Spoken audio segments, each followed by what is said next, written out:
화성 연쇄 살인 사건의 진범은 이춘재로 이제 좁혀졌지만 유독 8차 사건을 두고 지금 논란이 가라앉지 않고 있습니다. 그 얘기를 해볼까요? 김기혁 아나운서. 네, 지금까지 화성 연쇄 살인 사건의 이제 8차 사건에서 윤 씨가 이 여중생을 성폭행하고 살해했다 이런 경찰의 수사 결과가 있었고 네. 그 과정에서 이 경찰 현장 검증에서도 나왔듯이 윤 씨는 이 집의 담을 넘어서 이 여중생이 자고 있던 방으로 들어갔다 이렇게 알려졌었는데 네. 이춘재 자백에 의하면 이 내용들이 뒤집혔습니다. 아하. 그러니까 이춘재가 8차 사건도 내가 저질렀다 하면서 네. 이 집에 담을 넘은 게 아니라 나는 네. 대문을 열고 들어갔다. 라고 어허. 이렇게 이야기를 했는데요. 네.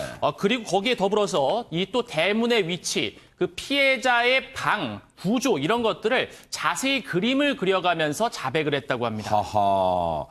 아니 근데 오윤성 교수님 지금까지는 당시 8차 범인으로 지목됐던 윤 씨 지금 뭐 복역을 하고 나왔습니다만 당시 담을 넘었다고 우리가 알고 있었잖아요. 네, 그렇습니다. 네. 이제 그 당시에는 담을 넘었다라고 이제 이제 있었는데 네. 이번에 나온 사진들을 제가 이렇게 한번 보니까 아하. 그 담이라고 하는 것이 그 예전에 그 콘크리트 같은 것을 조립식으로 해가지고 이제 올려놓은 거예요. 그게 상당히 좀 어떻게 보면은 잘못 넘다가는 담이 무너질 수 있는 그런 가능성이 있는 그런 아하. 것이고 지금 이제 또 하나는 그럼 당시에 이 담을 넘어갈 수 있는 정도의 이 바로 윤모 씨의 그 신체 상태가 어땠느냐라고 하는 것을 우리가 한번 볼 필요가 있는데 아하.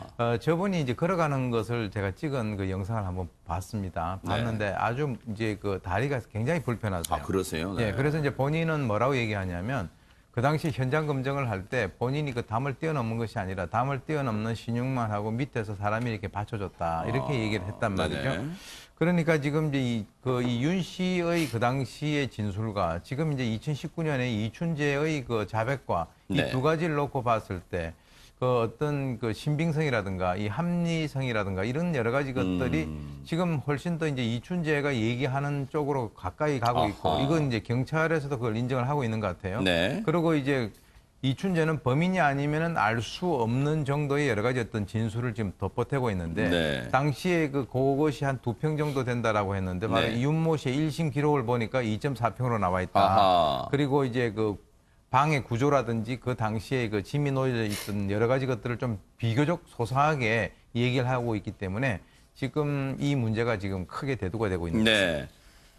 지금 이춘재 입장을 우리가 상상을 해보면요. 굳이 자기가 8차 사건에 대해서 자기가 했다고 굳이 말 안 해도 되는 상황이란 말이에요. 그런데 경찰관의 이 대면 조사 때 자기가 8차도 했다. 그런데 그냥 했다고 말하는 게 아니라 최단비 변호사님 뭔가 진술에 신빙성이 있어야 될 거 아닙니까? 맞습니다. 지금 네. 이춘재 같은 경우에는 본인이 이런 범행을 했다라고 굳이 자백할 이유가 없잖아요. 네. 그럼에도 불구하고 자백을 했으니 그 이유가 무엇일까? 즉 이춘재의 자백에는 이것이 사실인가 아닌가를 보려면 이춘재의 진술이 굉장히 구체적이어야지 사실 가능성이 크죠. 아하. 그래서 얼마나 구체적인가를 네. 봤더니 이춘재가 8차 사건의 현장을 조사를 받으면서 그림을 그려가면서 구체적으로 설명을 했는데 허허. 그냥 구체적인 게 아니라 피해자의 집 그리고 자신의 집의 위치를 먼저 보여주고 자신의 집에서 피해자의 집까지의 이동 동선과 침입 경로까지도 그림으로 설명을 했다는 것이에요. 그리고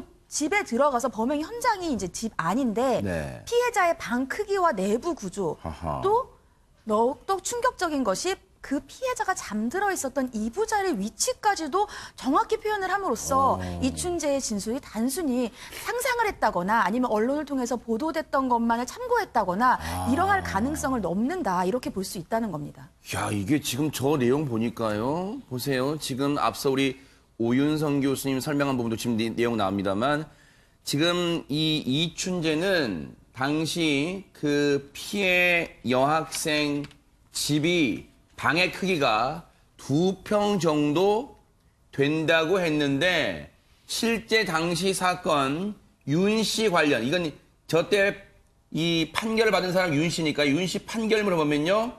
피해자의 방 크기가 8제곱미터 약 2.4평이라고 상당히 흡사한 2평 정도라고 했으니까 진술을 이춘재는요. 상당히 저 부분도 흡사하다는 거예요. 지금 저 내용 보니까 상당히 소름이 끼쳐오는데요. 강선우 평론가님, 네. 이 내용을 놓고 보면 지금 그 20년간 옥살이를 했던 윤 씨는 당시 피해자 집에 가보지도 않았다고 지금 진술하고 있잖아요. 네, 윤 씨는 당시에 나는 그 집에 가본 적이 없을 뿐더러 그리고 일부 언론에서는 그 피해자의 오빠 되는 사람과 본인이 친구라는 그런 보도도 있었는데 그냥 뭐 봤을 것 같긴 한데 동네가 작으니까요. 근데 전혀 아는 사이도 아니라는 거 아닙니까? 아하. 그래서 윤 씨의 주장은 본인은 그 집에 아예 가본 적이 없었다. 그런 주장을 지금 하고 있습니다. 아니 그러면 이게 정말 지금 경찰로서는요 상당히 지금 복잡한 상황이 돼가고 있어요. 왜 그러면 이런 상황이 생기게 됐을까요? 윤 씨의 재심 사건을 맡게 될 그 변호인의 얘기 한번 들어보시고 이어가 보도록 하겠습니다. 경찰 수사 과정에서는 뭐 5, 6년, 10년 얘기가 나왔다고 합니다. 당시 받았던 가혹행위나 고문에 비하면 아무것도 아니었던 거죠. 일단 이 순간만을 벗어나고 싶다. 자백가 나면 사형당한다. 사형당하는 것보다 그래도 20년이라도 받는 게 맞지 않나. 그런 생각을 했던 것 같아요. 근데 현실적으로 무기징역이 나오다 보니까 이건 아니구나라는 생각하고 이제 2심 때 다퉜는데 그때도 변호인이 이제 제대로 이제 저력을 못했죠. 물론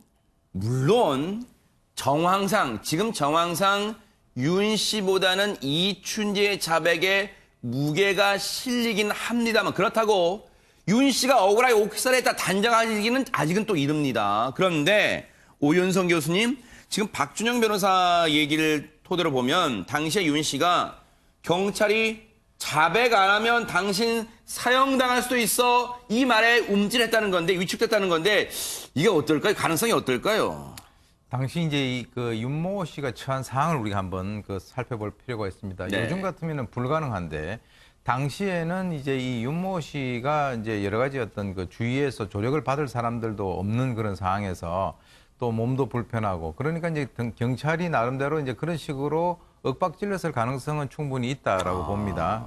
이제 지금 좀 쟁점이 되고 있는 것이 그 지문 문제인데 당시 이제 수사 경찰은 지문이 있었다라고 얘기를 하는데 경찰에서는 공식적으로는 지문이 없다 또 이렇게 얘기를 해서 그 부분이 좀 약간 좀 엇갈리는 그런 부분이 있긴 있는데 일단 이 사람의 입장에서는 뭐 주위에서 도와줄 사람도 없고 그리고 이제 윽박지르고 뭐 본인이 힘들고 그러니까 나 한 5년에서 한 10년 정도만 살면 된다라고 만약에 얘기를 했다 그러면 오히려 이렇게 부인을 해가지고 본인이 사형을 당하는 것보다는 그게 낫다라고 판단을 했을 가능성을 우리가 전혀 배제를 할 수 없는 그런 상황이고요.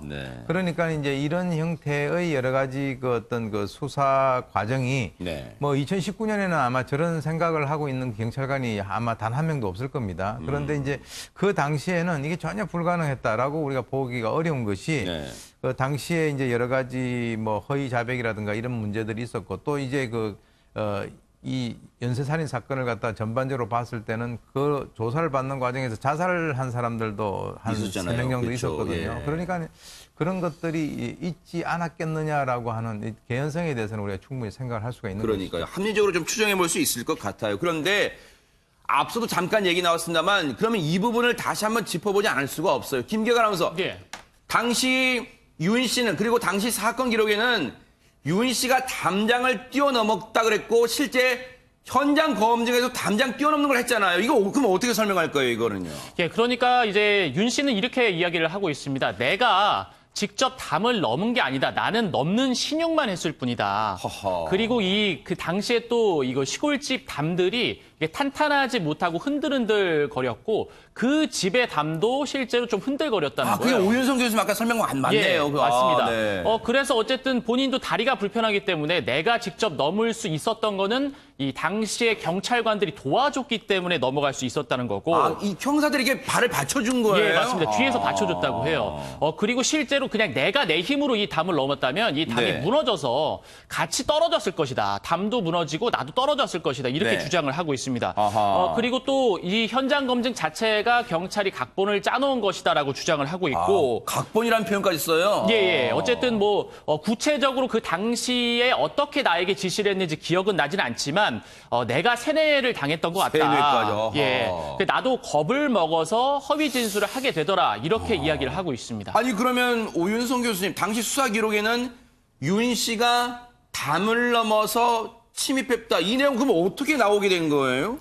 글쎄요, 제가 이제 볼 때는 그 당시에 이제 방사성 동위원 분석, 네. 방사성 동위원소 분석 결과가 이제 나왔습니다. 네. 그러니까 이제 그 당시에는 이것이 가장 그 최신의 기법이었기 때문에 그 당시 수사를 했었던 그 수사 형사들의 입장에서는 이 사람이 범인이구나라고 하는 그 나름대로의 어떤 그 심증이 확신이 있었을 것 같아요. 그러니까 이제 이 사람이 범인이다라고 하는 것을 본인이 그 확신을 하는 상태에서는 아하, 네. 그 과정이라고 하는 것이 그렇게 중요하지 않다라고 생각을 했을 가능성도 있다는 아하, 거죠. 네. 그러니까 아까도 제가 말씀드렸습니다만은 그게 이 옆으로 이게 두 개 길다란 그 콘크리트 바를 해가지고 조립을 해놓은 거예요. 네. 예, 시골에 보면 있잖아요. 네네네. 근데 이제 그것이 사진을 보니까 저거는 보통 건장한 사람이 넘으면은 이렇게 무너질 수 있는 가능성이 큰데 네.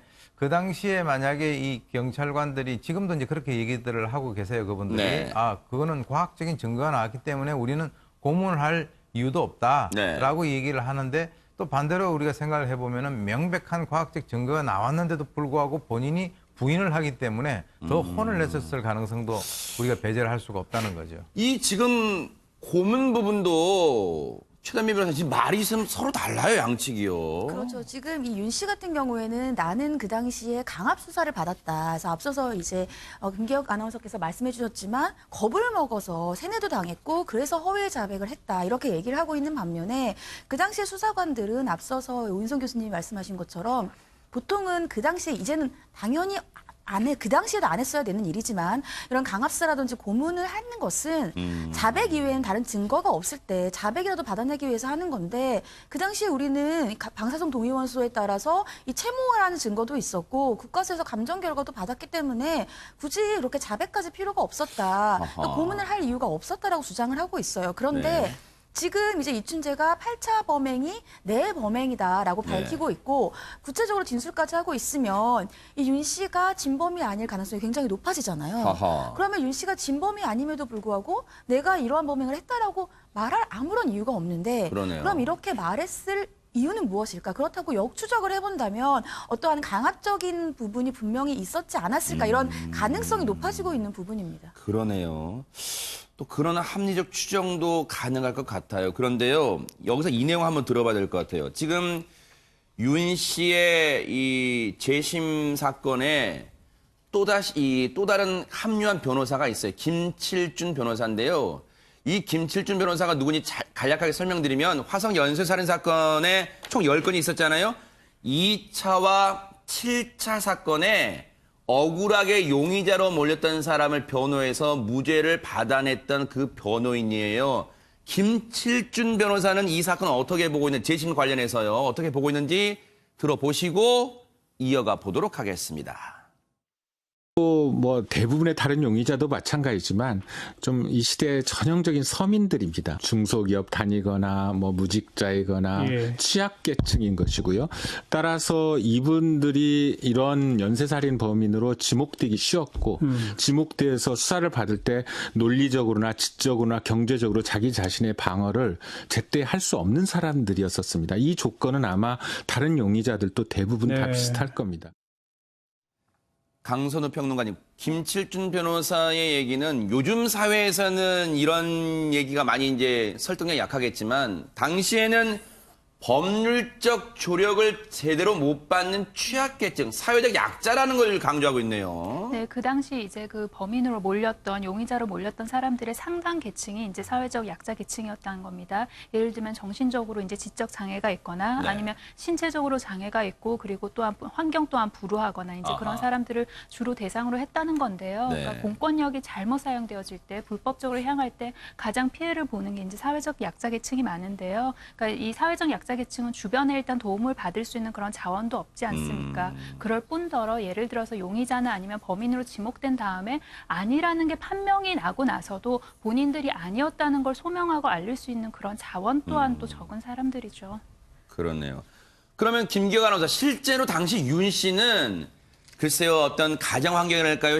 이 주변 환경이 어떻길래 지금 이 변호사들이 당시 윤 씨가 사회적 약자 계층이었다고 말을 하는 거예요? 윤 씨가 소아마비 때문에 뭐 우리가 알고 있듯이 지금 한쪽 다리를 절고 좀 불편한 것도 어렸을 때 아팠기 때문에라고 그래요? 이야기를 하고 있고 네. 그리고 이제 부모와 함께 살지 않았던 것으로 알려져 있습니다. 10대 때부터 떨어져 살았다 뭐 그런 얘기 있더라고요. 네. 맞습니다. 이제 불우한 가정 형편 때문에 10대 때부터 이제 부모와도 떨어져 살고 혼자 살았기 때문에 네. 뭐 사회적 약자로 이제 분류가 됐던 거죠. 네. 취업을 한 것도요. 지인의 도움으로 농기구 수리센터에 취직을 하게 됐다는 거예요. 주변 사람의 도움이 그나마 있었기 때문에 직장을 구했다는 건데 글쎄요. 최단미 변호사님 사실 화성 연쇄살인 사건 하면은 그 지역 주민 한 3,000명, 특히 남성 3,000명 정도가 다 용의선상에 올라서 다 검사받고 뭐 그랬던 사건이란 말이에요. 맞습니다. 뭐 많은 사람들이 용의자로 몰려서 그 억울함 때문에 뭐 극단적인 선택을 그랬죠. 하신 분들도 네. 있고요. 많은 분들이 사실은 많은 뭐 강압적인 수사, 뭐 고초를 겪었다 이런 증언들도 나오고 있어요. 네. 만약에 이러한 분들 같은 경우에는 실제로 구금이 됐었던 분들도 있고 구금이 됐으면은 죄가 없는데 구금이 된 상태라면은 형사 보상을 받을 수도 있고 만약에 강압 수사로 인해서 경찰의 강압 수사로 이러한 뭐 극단적인 선택을 했다던가 정신적으로 많이 어려움을 겪고 있다라고 하면 국가배상에 대한 손해배상 청구도 할 수가 있는데 이게 또 너무 옛날 또 사건들이고 하기 때문에 그 소송에 따른 이런 시효가 있거든요. 아하. 이런 시효들을 조금 확인해 볼 필요가 있겠습니다. 어쨌든 지금 8차 사건, 유독 8차 사건을 두고 지금 미궁에 빠져 있습니다. 앞으로 이 수사 재심까지 간다면 어떻게 흘러갈지 뉴스파이터가 계속해서 따라붙어 보도록 하겠습니다.